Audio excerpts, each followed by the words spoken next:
Hello and welcome to the EFR Presents review of the Friendship is Magic comic Issue 8, the conclusion of the Nightmare Rarity saga. Before we get started guys, spoiler alert, I will be covering the whole comic here, so if you haven't had a chance yet, go and check it out, and then head on back. The main cover artwork for this issue is by Amy Meberson, featuring Luna in a heroic pose leading a collection of ponies against the Nightmare forces. A nice mix of minor and background characters fills in the scene. And check out Trixie, she's got her war face on. So often shunned in the show, it's exciting to see Luna featured so prominently and as such a powerful character. This cover is definitely an attention grabber. Heck, as far as the non-dealer exclusive covers go, I'd say this is the most dynamic scene out of all of the issues by far. It's ponies going to war, you just don't see that every day. Is this cover writing checks the comic can't cash though? Let's find out. We open on Luna struggling to move out of the shadows she's been living in, seeing her becoming Nightmare Moon as a personal weakness she's unable to overcome, and her being unable to combat the Force in the last issue only seeming to confirm her fears. Cutting immediately to the main six, tensions run high as our heroes remain locked in the dungeon. Bickering ensues when suddenly friendship happens. Reminiscing about Rarity and each other, the characters begin to emit a bright light. I wasn't too fond of this development at first, but the comic has kind of an overarching light-dark struggle theme going on, so I get what they were going for. It's a manifestation of the power of friendship, like when they exercise the elements of harmony, just in a different form. The comic already seems rushed though.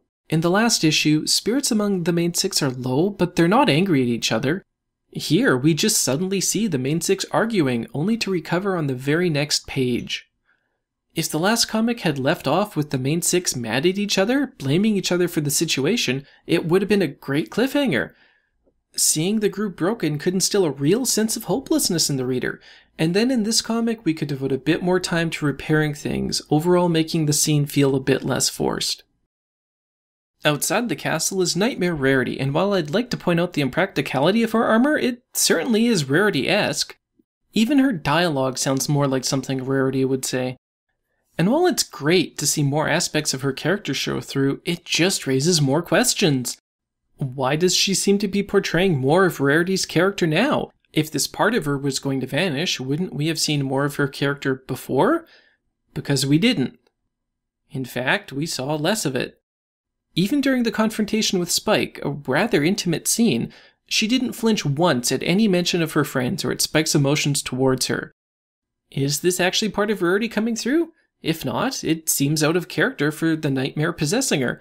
If so, wouldn't she be less inclined to destroy Ponyville? Let's just move on. Actually, before we do, I don't know if Final Fantasy and My Little Pony are supposed to take place in the same universe, but am I crazy or is Spike a lassie now?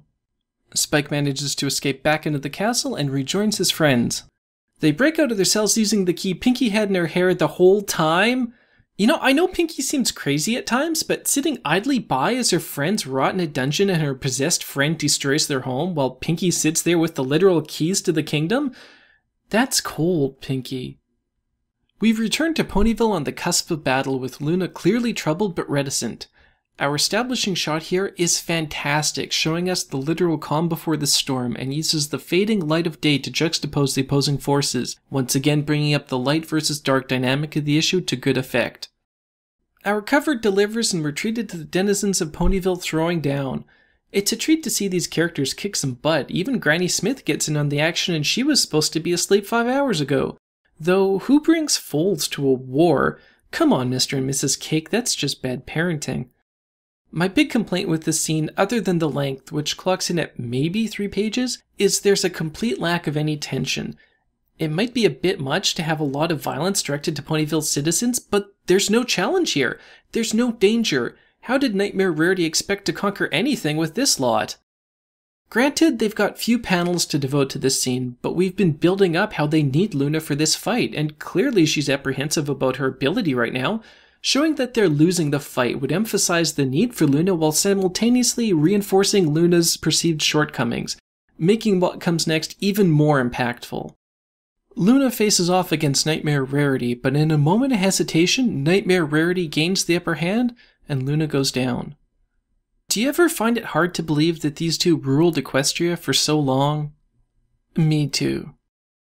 Luna's subplot reaches its climax in a really satisfying manner, with its lesson reminiscent to that of Applebuck season. By trying to save face, or not admitting when you need help, you can end up hurting those that you care about, who are often the exact people who can help you. The main 6 climax, on the other hand, is a pretty big letdown. Though visually I find it the highlight of this issue, it feels light on creativity, and the resolution feels almost like an afterthought compared to how Luna's story resolves itself. But if I had to choose between this ending or having Luna's story trimmed down to develop a more involved main 6 conclusion, I'd definitely keep things the way they are. So, how does our story hold up overall? Surprisingly well, actually. There's clearly a focus on Luna here, which provides for a very unique conflict. Luna is confronted both metaphorically and literally by her past, and to overcome it she has to not just find physical strength to fight her foe, but the strength to forgive herself for her fall and to move on from it. I wish they'd been able to explore this idea more, as there's so many possibilities. Heck, massive fanfictions have been written on the topic. But in the last issue, Luna was given a paltry 14 words of dialogue. There's really no wasted space in the comic, but with so much going on, everything just ends up being stretched too thin to really be effective, which is a big shame.